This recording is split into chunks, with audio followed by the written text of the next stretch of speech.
underground preacher, reaching out to the underground church. And today we're going to talk about the sword, your sword, the Bible. Yes, we're going to start a series of Bible study. And today we're going to do the Bible overview. Have you ever wondered who wrote the book of Genesis? I mean, who was there when God was creating things?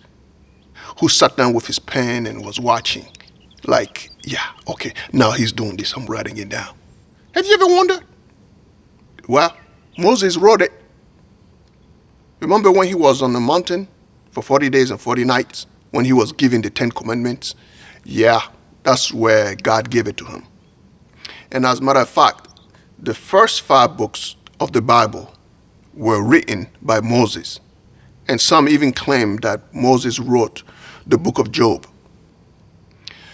But anyways, when you get a closer look to the Bible, you will see that you have 2 parts. The Old Testament, which was the time where the children of Israel were under the law.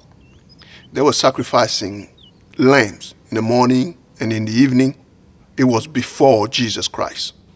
And then you have the New Testament, which is after Jesus Christ and under grace, where we can go directly to God under the name of Jesus Christ.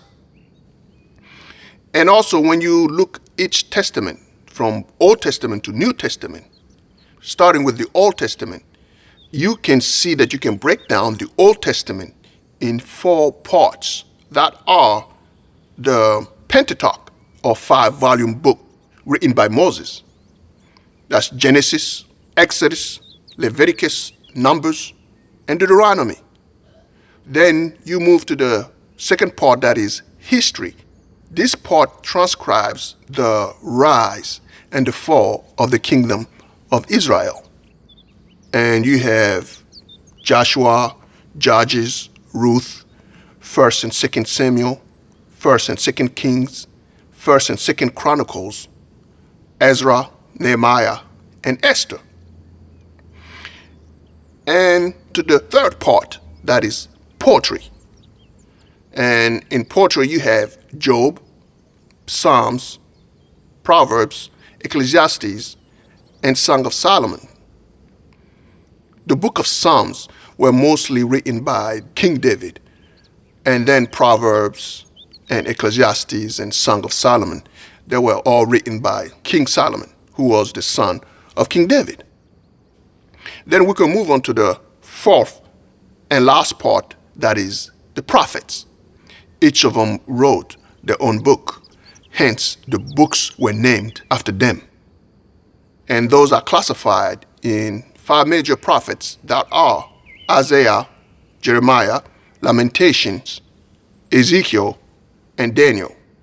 And then you have 12 minor prophets that are Hosea, Joel, Amos, Obadiah, Jonah, Micah, Nahum, Habakkuk, Zephaniah, Haggai, Zechariah, and Malachi.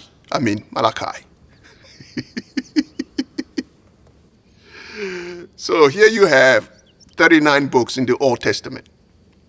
Yeah, total 39 books in the Old Testament. And the reason why they classified the prophets in major and minor is based on the quantity, the amount, the volume that they wrote. Because the first 5 prophets, they wrote a lot. And when you go to the Bible, you can see that they wrote a lot. And then the last 12, they didn't write that much. That's why it's classified major and minor prophets. Then we move on to the New Testament. And also in the New Testament, you can also see that you can divide it in 4 parts, starting with the gospel, brought to you by Matthew, Mark, Luke, and John. They're the ones who wrote them. Then you have the second part, that is history, which transcribes the history, the acts of what Holy Spirit did after Jesus Christ. Hence, it's called the book of Acts, Acts of the Holy Spirit. Then you have the third part, that is the epistles.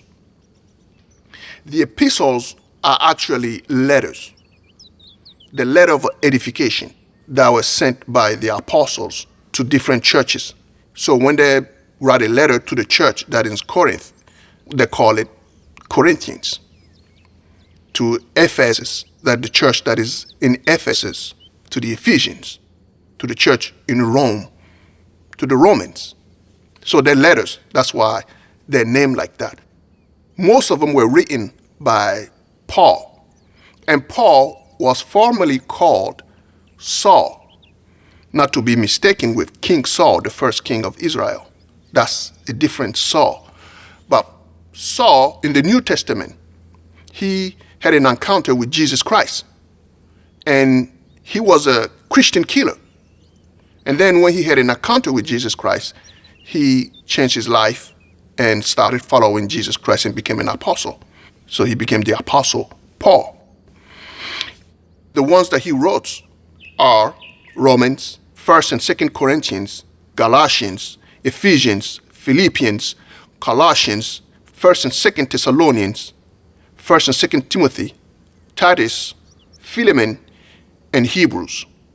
And then you have the epistles of James, 1st and 2nd Peter, 1st, 2nd, and 3rd John, and Jude. And that is the end of the epistles. Then we move on to the last part of the New Testament and of the Bible, which is prophecy by John with the book of Revelation. So here you have it, 66 books in the Bible.